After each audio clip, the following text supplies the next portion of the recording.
donc je voulais traiter un sujet qui apparemment est un sujet à la mode en ce moment, qui revient souvent dans les médias. Donc je voulais traiter de ce sujet-là, mais avec non seulement une vue religieuse, une vue eschatologique, et en citant bien sûr des prises de position politiques. Donc ce sujet, c'est le sujet des extraterrestres. D'accord? Donc les extraterrestres, c'est tous ces êtres, ces entités qui ne sont pas des entités terrestres, qui ne sont pas de la Terre, donc qui proviennent de l'extérieur. Donc je voudrais d'abord souligner, et c'est important, qu'il faut savoir que déjà nous, enfants d'Adam, et ça c'est bien sûr une position religieuse, et ça fait pas unanimité dans la religion musulmane, à savoir est-ce que le paradis d'Adam, où se trouvaient Adam et Ève, est-ce qu'ils se trouvaient sur Terre ou dans une planète, dans une autre planète par exemple, ou dans une autre dimension. Mon avis, c'est que le paradis où se trouvaient Adam et Ève se trouvait dans une autre dimension. D'accord? Donc il y a différentes dimensions. C'est explicite, en tout cas dans l'islam et dans le Coran, lorsque Dieu nous parle de la dimension angélique où il y a les anges, la dimension céleste où, par exemple, le prophète a fait, vous savez, le voyage nocturne, ce qu'on appelle Al-Isra ou Al-Mi'raj, où il a emprunté une voie du ciel pour se rendre vers Dieu, comme ça a été le cas aussi avec Jésus qui a été surélevé, qui a emprunté lui aussi une voie du ciel. Donc il y a des voies, et ceci où on trouve cette parole aussi dans le Coran, lorsque Pharaon lui-même dit à Moïse qu'il veut emprunter les voies du ciel pour atteindre le Dieu de Moïse. Donc déjà, dans l'Égypte antique, il y avait cette vision d'un monde qui se trouvait, d'un monde parallèle, qui se trouvait soit dans des constellations, comme la constellation de Sirius par exemple, et on retrouve souvent ça dans les pyramides, avec une chambre qui est réservée à un endroit de la pyramide et qui est dirigée vers une constellation, afin que le mort, lorsqu'il meurt, il puisse emprunter cette voie-là et se rendre dans cette constellation. Donc déjà, c'est quelque chose qu'on trouve dans la civilisation de l'Égypte antique. Ensuite, nous, dans l'islam, nous avons d'abord donc Adam, qui est donc une création, c'est un être d'argile qui a été créé d'argile, et puis Dieu lui a insufflé le souffle de la vie, et il a été envoyé sur terre avec Ève, mais aussi avec Satan. Donc tous les descendants d'Adam sont en réalité eux-mêmes des extraterrestres, des individus qui ne proviennent pas à l'origine de cette planète. Ça, c'est une chose très importante et pas anodine. Ensuite, dans l'islam, il y a plusieurs créations. Il n'y a pas que les êtres humains, les enfants d'Adam, les adamiques. Il y a aussi les djinns, qui sont des êtres qui constituent un monde parallèle, qui est enchevêtré dans le nôtre, mais il n'y a pas il peut y avoir une fusion, d'accord? Il y a une fusion. Et les choses sont tout à fait séparées en réalité. C'est un peu comme, vous savez, cette histoire de calque que vous utilisez sur des logiciels de dessin comme Photoshop ou autre. Donc je peux occuper la place d'un djinn, mais il est possible qu'il n'est pas en moi. D'accord? Pourquoi? Parce qu'en fait, il y a deux mondes distincts, parallèles, mais qui peuvent être contenus dans le même endroit. Donc ça, c'est déjà en soi une chose qui est extraordinaire. Ensuite, on a le monde des anges, donc le monde angélique. Le Coran, l'Ancien Testament, les livres saints relatent de manière très claire et explicite l'existence des anges. Les anges sont de catégories différentes, avec des puissances différentes. On ne peut pas comparer l'ange Gabriel, l'ange Michael, par exemple, avec l'ange le plus commun, d'accord? Et donc ce qui prouve que l'ange en lui-même est un être créé de lumière, à ne pas confondre avec la lumière qui est composée, qui est le plasma par exemple, ou composée de photons, mais une lumière d'un autre ordre qui concerne le monde céleste. Donc déjà là, que dans les religions, on a déjà cette conception de ce qui est extraterrestre, hors du terrestre. Ensuite, concernant donc les extraterrestres, que penser, que dire? Donc, hormis ce que je viens de citer, et qui est pour moi une réalité, donc à savoir que nous avons des origines extraterrestres, qu'il y a des entités extraterrestres, les djinns et les anges, d'accord, surtout les djinns qui se manifestent à de nombreuses reprises. Parmi les hypothèses concernant les extraterrestres, on pourrait citer par exemple les djinns, et se dire par exemple que justement il est possible que les djinns soient dotés, ces êtres qui vivent dans un monde parallèle et dont l'islam nous dit qu'ils sont presque comparables à nous, à savoir il y a des musulmans, il y a des juifs, il y a des chrétiens chez les djinns, il y a des bons, il y a des méchants, ainsi de suite. Il y a différentes catégories de djinns, ça on le sait dans la religion musulmane. Il y a même des djinns volants qui volent. Bon, est-ce que ces djinns volants ne pourraient pas habiter par exemple dans une planète? Est-ce qu'ils ne pourraient pas, lorsqu'ils se déplacent, nous faire penser par exemple à des phénomènes d'ovnis par exemple? C'est une question à se poser. Donc les djinns, c'est possible que les djinns soient dotés par exemple d'une technologie dont les humains n'ont pas atteint encore le degré. C'est fort possible. Est-ce qu'il y a aussi une entente entre une partie des humains et ces djinns-là pour s'accaparer une certaine technologie? Ça, en tout cas, on retrouve des versets qui pourraient être en relation avec ceci, lorsque Dieu parle d'une entraide, d'une alliance entre des djinns et des humains qui s'entraident dans un objectif commun. On va voir par la suite les déclarations de certains qui disent que les Américains ont scellé un pacte avec des extraterrestres, des ovnis. Ensuite, la seconde hypothèse, c'est que ces extraterrestres pourraient être tout simplement l'équipe, ces soldats, comme les djinns par exemple, qui seraient au service tout simplement du Dajjal, de l'Antéchrist. C'est pas impossible. On sait que il y a dans l'islam des textes clairs qui annoncent la venue de l'Antéchrist, et donc l'Antéchrist, comme les prophètes l'ont dit, c'est la plus grande subversion qui a existé depuis Adam. Donc, faut pas s'attendre à une petite subversion. Ça risque d'être quelque chose de grandiose. Le prophète nous a cité certains aspects, mais il est fort possible que ça soit en lien, par exemple, avec les ovnis, ainsi de suite. C'est pas impossible. C'est pas une hypothèse à écarter. Ensuite, il peut y avoir, troisième hypothèse pour moi, c'est un complot atlantiste dont seraient mêlés les Américains, les Israéliens, ainsi de suite, d'où toutes ces déclarations de certains généraux concernant l'existence d'extraterrestres et de liens avec les extraterrestres, ce qui expliquerait pourquoi Trump dernièrement a créé la force de l'espace, d'accord, cette Space Task, dont le logo ressemble fortement à ce que disent certains à Star Trek. Ensuite, tout simplement, on pourrait aussi, et c'est la quatrième hypothèse, comparer donc tous les phénomènes ovnis qui ont été vus, comme certains vaisseaux avec une capacité de déplacement de l'ordre du magnétisme ou avec des propulsions qui ne sont pas encore connues, à une technologie très avancée qui serait entre la main par exemple des Américains ou des Russes ou autres, et tout simplement une technologie qui est en expérimentation ou qui existe déjà depuis longtemps et puis qui n'est pas divulguée pour X raisons, pour des raisons stratégiques et militaire, et ça se comprend très très facilement. Donc concernant les extraterrestres, attention, je m'explique bien, je suis pas un ufologue, je suis pas un adepte de cette vision des extraterrestres. J'ai jamais été convaincu de ceci, d'accord. Mon explication, c'est une explication qui est religieuse, à savoir l'existence d'entités comme les djinns.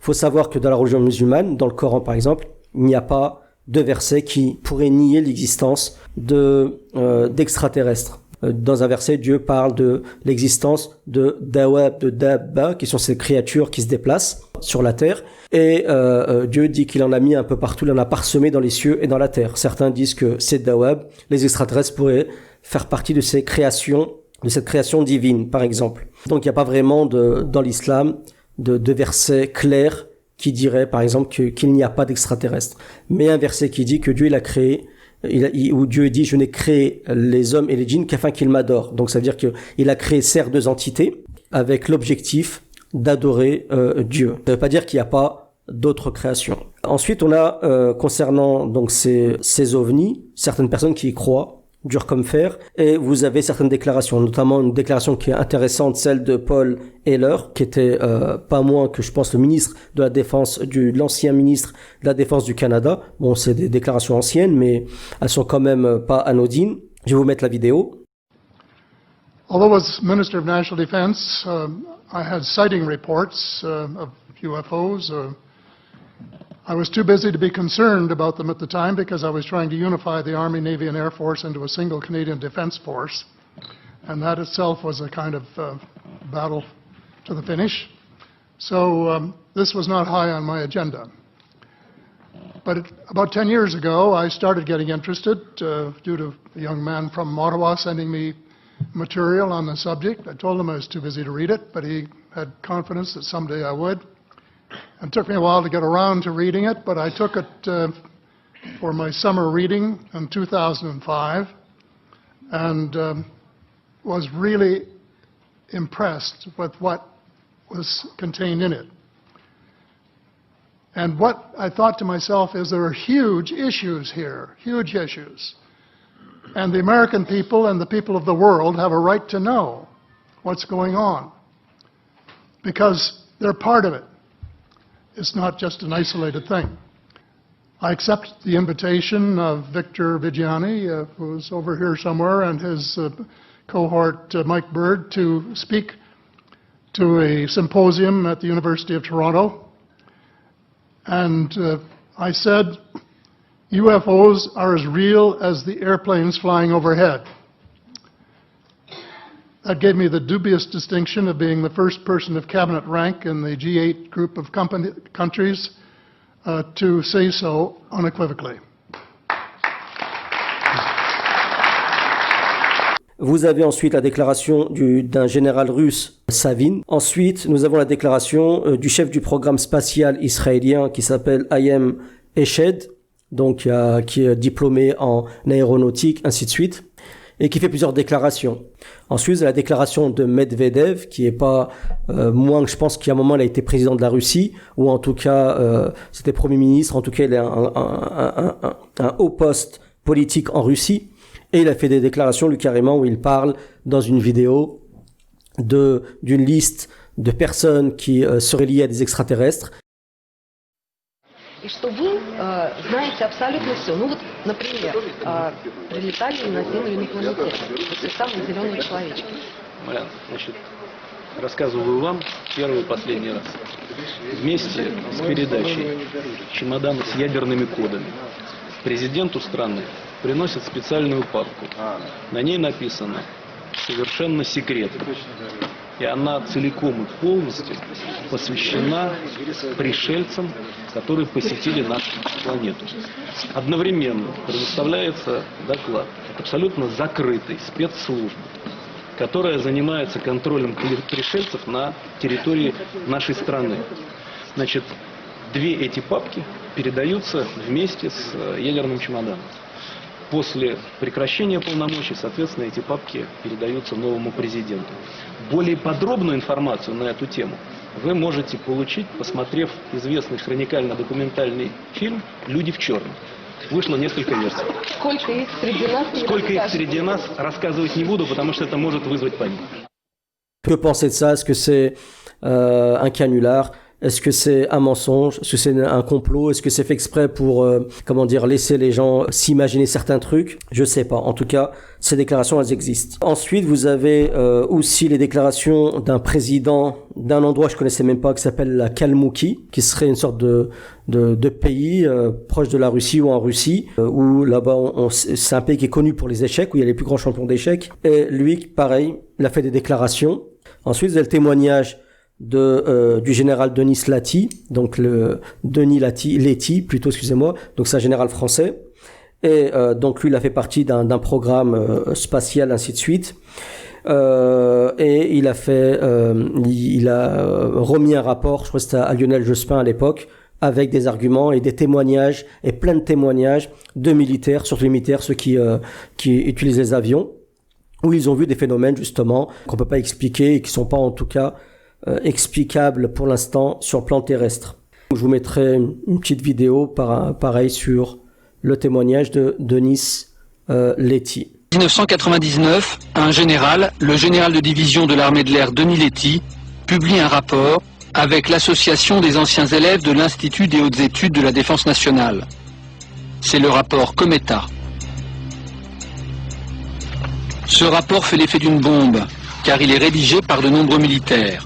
Son titre, Les ovnis et la défense, à quoi doit-on se préparer? Aujourd'hui, 9 ans plus tard, le général Lety persiste et signe. Dans ce rapport, dans le rapport Cometa, qu'est-ce que vous dites d'important, si on doit résumer? Eh bien, ce qu'on dit d'important sur le résumé, c'est qu'il ne faut pas laisser tomber. Ce sont des phénomènes qui existent, qui traversent, ne serait-ce que qui traversent le ciel.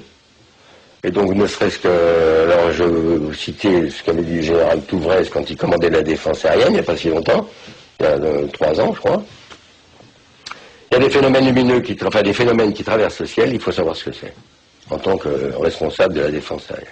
Donc ce que vous dites en gros, c'est que des phénomènes ont été observés, vous dites qu'ils existent, et que ça impose qu'on prenne des mesures en termes de sécurité aérienne, de défense nationale. Exactement, il faut savoir ce que c'est, on ne peut pas laisser tomber et au niveau, c'est pas au niveau France uniquement, c'est au niveau mondial, donc nous, il est important, nous semble-t-il, que soit associé avec nous, les États-Unis, bien sûr, mais pas que les États-Unis, la Russie, parce que quand on s'aperçoit que tous ces phénomènes aériens ne sont pas limités à l'Occident, il y en a partout dans le monde, quoi. Dans le rapport Cometa, le général Letty allait encore plus loin, avec une hypothèse très controversée. Dans ce rapport, vous affirmez que l'hypothèse d'objet piloté par une intelligence est quasi certaine. On privilégie cette hypothèse, vu que la qualité des témoins et ceux qui les observent, ces engins semblent pilotés par une intelligence. Bon, eh bien, la moins mauvaise ou la meilleure explication, c'est que ce sont des véhicules qui viennent de l'extérieur. Ensuite, vous avez, comme j'ai dit tout à l'heure, Trump qui a créé une force spatiale, d'accord, qui déclare être la 6e branche du Pentagone. Vous avez quand même quelques déclarations de personnes qui sont censées être des personnes à la tête d'un État ou qui ont des hautes fonctions. Donc c'est pas le genre de personnes qui vont faire des déclarations comme ça à la légère parce qu'ils risquent leur carrière. Certes, certains, comme le responsable chef du programme spatial israélien, il a écrit un livre, donc on pourrait dire qu'il a intérêt par rapport au livre, mais je pense que des gens comme ça ont gagné assez d'argent vu leur fonction. Mais dans l'absolu, donc on peut pas nier le fait, on peut pas du moins rejeter l'hypothèse qu'il est possible qu'il y ait des êtres, d'accord, extraterrestres hors de terre qui existent et qui un jour, par exemple, rentrent en contact avec la Terre ou viennent sur la Terre. C'est pas une hypothèse qu'on peut rejeter à 100%. C'est pas non plus une hypothèse qu'on peut accepter comme certains et en faire une vérité absolue. Parce que il y a, comme je l'ai expliqué, plusieurs hypothèses. Donc ça peut être beaucoup de choses. Ça peut être un complot atlantiste, des Américains, un complot qu'ils mettent de côté en cas où s'il y a une perte de vitesse vis-à-vis de l'atlantisme aux dépens de l'eurasisme par exemple, et que les Américains jouent cette carte-là pour essayer justement de faire peur aux Américains, au monde entier, et en se disant nous sommes les seuls qui peuvent vous protéger de ces ovnis. C'est un peu ce qu'on retrouve dans le film Colony, une série où on retrouve un peu ce genre de scénario. Ensuite, on retrouve aussi certaines traces dans l'histoire d'ovnis, de phénomènes qu'on peut pas réellement expliquer. On retrouve ça dans des images rupestres, comme par exemple dans les grottes de Tassili, donc c'est dans le désert algérien. Et donc on voit des sortes de dessins comme ça qui représentent des êtres qu'on peut pas qualifier d'humains. Alors soit ça peut être tout simplement des djinns, parce que les djinns occupent les déserts. C'est en tout cas ce qui est dit, ce qui en ressort dans les textes religieux. Ils habitent dans les endroits qui sont vraiment à l'écart des gens. À la base, c'était comme ça, mais par la suite, ils ont fini par se mélanger à la population. C'est pour ça qu'il y en a qui pètent des câbles et qui font un peu n'importe quoi. Des fois, en ce moment, c'est la mode. En France, beaucoup de crimes sont commis et des gens disent que c'est par possession démoniaque, tout simplement. C'est quelque chose qui commence à être redondant, malheureusement. Et vous avez aussi des hiéroglyphes qu'on a trouvés, c'était où? Dans le temple d'Ebodos, je sais plus comment il s'appelle, le temple d'Ebodos, je crois, je pense que ça s'appelle comme ça, où on retrouve des hiéroglyphes qui représenteraient un hélicoptère, un sous-marin, un vaisseau, ainsi de suite. Donc certains disent qu'en fait c'est juste une superposition d'hiéroglyphes qui a donné cet aspect-là. Mais à la base, c'est que des hiéroglyphes, il n'y a rien d'autre.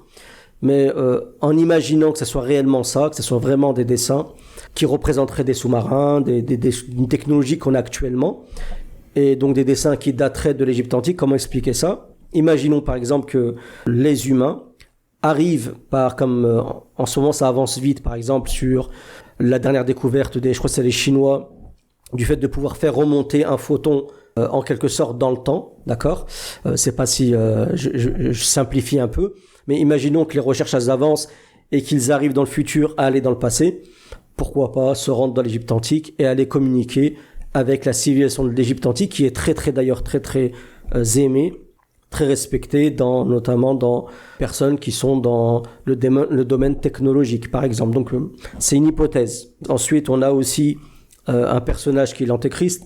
L'antéchrist d'après le prophète sallallahu alayhi wa sallam, eh ben lui il se déplace dans les âges, donc depuis Adam on ne sait pas nous jusqu'à où on va aller dans le futur, donc s'il a existé depuis Adam, c'est fort possible qu'il ait encore des années devant lui et que lui il a été témoin d'une technologie très avancée, ce qui lui a permis par exemple de se déplacer dans le temps et de présenter ça à certains de ses adeptes, sachant la relation entre Horus, qui est un dieu de l'Égypte antique, et l'antéchrist.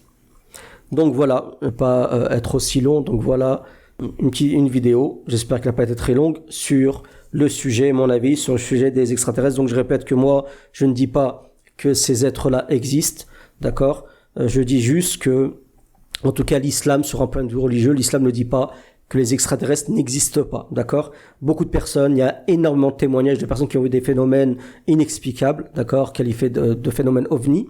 Beaucoup de témoignages chez des gens lambda comme chez des personnes qui ont certaines fonctions stratégiques et sensibles. Et beaucoup de personnes ont témoigné justement. Quand vous avez une information qui est redondante, qui est plurielle, qui est diverse, parce qu'on la retrouve un peu dans différents pays, on peut pas la qualifier d'être propre à une ethnie, à une idéologie, donc on la retrouve un peu de partout, et ben ça lui confère une sorte de caractère de véracité, en tout cas dans une proportion qui n'est pas à sous-estimer. Et donc si extraterrestre il y a, les hypothèses, c'est celles que j'ai citées en début de vidéo. Bon, si cette vidéo vous a plu, eh ben mettez un j'aime, partagez-la si elle vous a plu, et ceux qui ne sont pas abonnés sur ma chaîne, je vous invite à vous abonner. Donc je vous remercie pour votre écoute à tous. Je vous remercie pour votre écoute. N'hésitez pas à vous abonner à ma chaîne si ce n'est pas fait, de mettre un j'aime, de partager cette vidéo. Et ceux qui veulent nous soutenir sur Tipeee, je vous remercie pour votre soutien.